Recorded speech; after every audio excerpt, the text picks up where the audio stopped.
백로떼 1000마리가 백로와 외가리 같은 여름철새 수백 마리가 찾아왔습니다. 쫓기는 거예요. 하지만 이것은 비단 카이스트와 근린공원만의 문제가 아니다. 본디 산과 농촌에서 주로 서식하는 백로들이 인간의 무분별한 벌목과 개발로 인해 삶의 터전을 잃고 도시로 날아오게 된 것. 최근 들어 대전 외에도 논산, 군산, 진주, 포항, 전주 등 백로들의 도심 서식지가 늘어나고 있는 상황. 자, 이렇다 보니 백로들의 서식지가 늘수록 주민들의 민원 역시 많아질 수밖에 없는데. 정말 살기 어렵다고 그 구청장님 만나시고 오셔서 막 자기들 불편사항을 성토하시고 정말 안 그러면 나 여기서 못 가겠다 할 정도로 굉장히 주민들 반발이 심했습니다. 그래서 애초 백로의 서식을 막고자 조류 기피제와 야간 서치라이트 등을 설치하기도 했었다고. 하지만 10m 이상의 나무 꼭대기 위에서 살던 백로는 꼼짝도 하지 않고 결국 지금까지 피해가 이어져 온 것이란다. 그러다 보니 주민들의 분노는 날로 더해갔는데 저거 다 죽이고 싶은 심정이에요. 네? 해 죽이고 싶어요. 법이 없다면. 저뿐이 아니라 여기 주민들 다 그래요 지금. 막 죽인다 그러고 불 지른다고 난린데 그래도 차마 그럴 수 없으니까 여태까지 지금 참은 거잖아요. 그래서 최선의 방법으로 주민들의 피해를 줄여보고자 방역 소독과 탈취액 살포 등의 애를 썼지만 결국 끊임없는 민원으로 인해 소나무를 벌목하기로 결정했다는 서구청.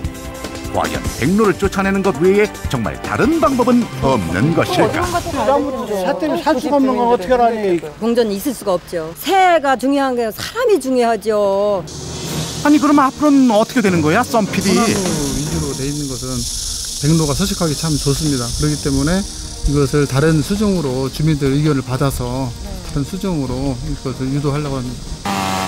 그리고 지난 26일 결국 벌목을 시행하기로 한 남선공원. 다른 동료들은 이 큰 소나무와 상관없이 거기에 계속해서 그 서식을 하게 됩니다. 그렇기 때문에 큰 소나무들 일부를 벤다고 해서 그 지금 이 민원 피해가 해결되지 않는다라는 거고요.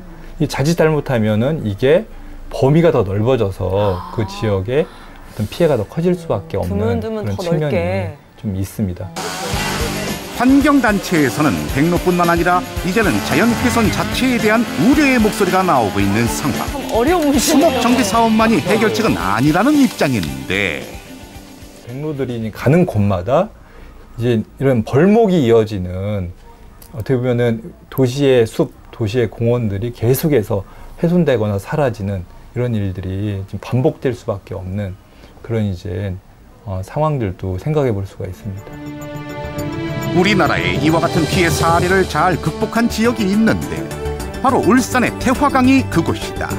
매년 8,000마리가 넘는 백로떼가 몰려오는 이곳은 생태공원을 조성하여 백로의 서식지를 활성화시키고 있는 것. 관광 자원이 될 수 있죠. 나무를 베고 백로들을 쫓는 것을 두고 비단 나쁘다고만 할 수는 없다. 그러나 과연 애초에 백로를 도심으로 불러들인 것이 누구인가에 대해 우리 모두 깊이 생각해 봐야 할 것이다.